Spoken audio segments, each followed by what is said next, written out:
जय हिंद।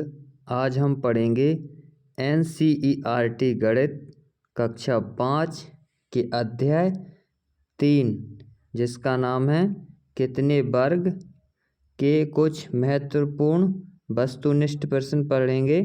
आइए देखते हैं। पहला प्रश्न है, दी गई आकृतियों में से किस आकृति का क्षेत्रफल कम है। आपको इन चार आकृतियों में से बताना है। इसमें पहली में देखिए, इसमें 6 वर्ग हैं, बी में 5 वर्ग हैं, सी में भी 5 वर्ग हैं और डी में कितने वर्ग हैं? 4। तो सबसे कम क्षेत्रफल किसका है? Option D. ऑप्शन डी का सबसे कम क्षेत्रफल है। अगला प्रश्न है, 4 समान भुजाओं वाली एक बंद द्विआयामी आकृति को किस रूप में जाना जाता है? इसका सही उत्तर होगा ऑप्शन ए, वर्ग, जिसे वर्ग कहते हैं। जिसकी 4 समान भुजाएं होती हैं उसे वर्ग कहते हैं। इसका सही उत्तर होगा ऑप्शन ए। सही उत्तर है ऑप्शन ए, वर्ग। अगला प्रश्न है, किसी वस्तु का क्षेत्रफल सदैव किन इकाइयों में मापा जाता है? इसका सही उत्तर होगा ऑप्शन बी, वर्ग इकाइयाँ। किसी भी वस्तु का क्षेत्रफल वर्ग इकाइयों में मापा जाता है। अगला प्रश्न है, यदि आपको एक वर्ग दिया है, यह वर्ग दिया है 1 सेंटीमीटर भुजा वाला वर्ग है, तो निम्नांकित आकृति का परिमाप होगा। आपको इस आकृति का परिमाप निकालना है। आपको इसका परिमाप निकालना है, जिसे आप बाउंड्री भी कह सकते हो। एक वर्ग 1 सेंटीमीटर भुजा वाला है, तो जब आप यहाँ से आओगे 2 और 2 4 और 3 7 और 1 8 और 1 9 और 1 10, तो इसका परिमाप कितना होगा? Option B, 10 centimetre. सही उत्तर होगा 10 सेंटीमीटर। अगला प्रश्न है, एक वर्ग का क्षेत्रफल बताना है आपको। इन चारों में से क्या होगा? तो वर्ग का क्षेत्रफल होता है साइड गुणा साइड, जैसे आप भुजा गुणा भुजा भी कह सकते हो। सही उत्तर होगा ऑप्शन बी, साइड गुणा साइड, जिसे आप भुजा गुणा भुजा भी कह सकते हो। अगला प्रश्न है, दी गई आकृति में यदि त्रिभुज का क्षेत्रफल आयत के क्षेत्रफल का आधा है तो त्रिभुज का क्षेत्रफल होगा। इसमें जो वर्ग दिए हैं वह 1 सेंटीमीटर लंबाई और 1 ही सेंटीमीटर चौड़ाई में है। तो आयत का क्षेत्रफल क्या होता है? लंबाई गुणा चौड़ाई। तो लंबाई इसकी कितनी है? 4 और चौड़ाई कितनी है? 2। तो आयत का क्षेत्रफल कितना होगा? 4 दूनी 8। अब त्रिभुज का क्षेत्रफल कितना है? 8 से आधा, तो 8 का आधा कितना होगा? 4। तो इसका सही उत्तर होगा ऑप्शन सी। त्रिभुज का क्षेत्रफल कितना होगा? 4 वर्ग सेंटीमीटर। अगला प्रश्न दिया है। अगले प्रश्न में आपको अगला प्रश्न दिया है प्रश्न 7, उपरोक्त ग्रिड में बनी आकृति का अनुमानित क्षेत्रफल निकालिए।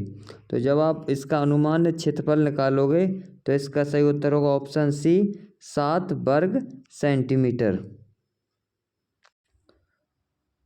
अगला प्रश्न है, यदि वर्ग 1 सेंटीमीटर भुजा वाला वर्ग है तो दिए गए आयत को रेखा AB से 2 भागों में बांटने पर प्राप्त दोनों भागों के परिमाप का योग होगा।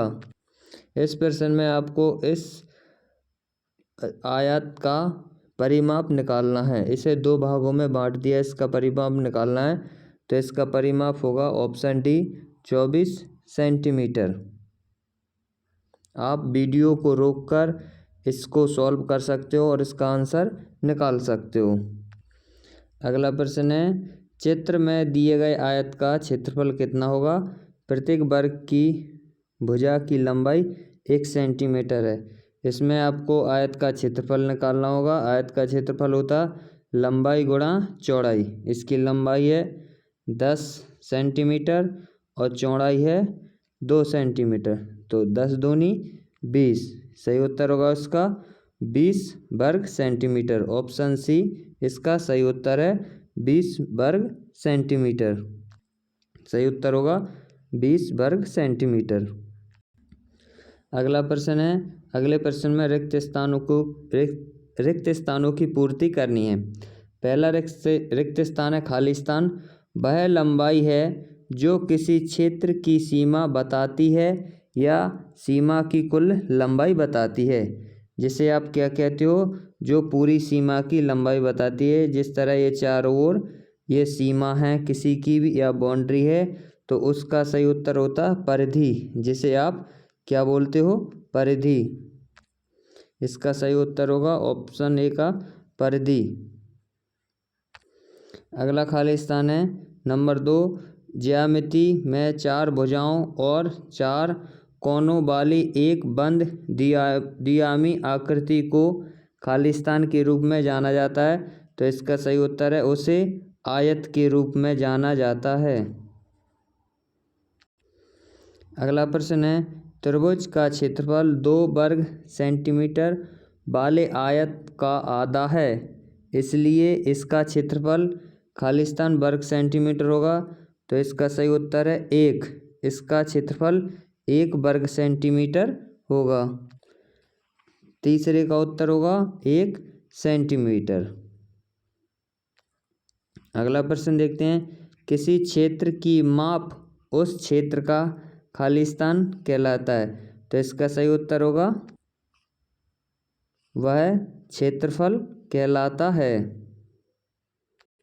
अगला प्रश्न है, आयत का प्रत्येक कोण खाली स्थान डिग्री का होता है।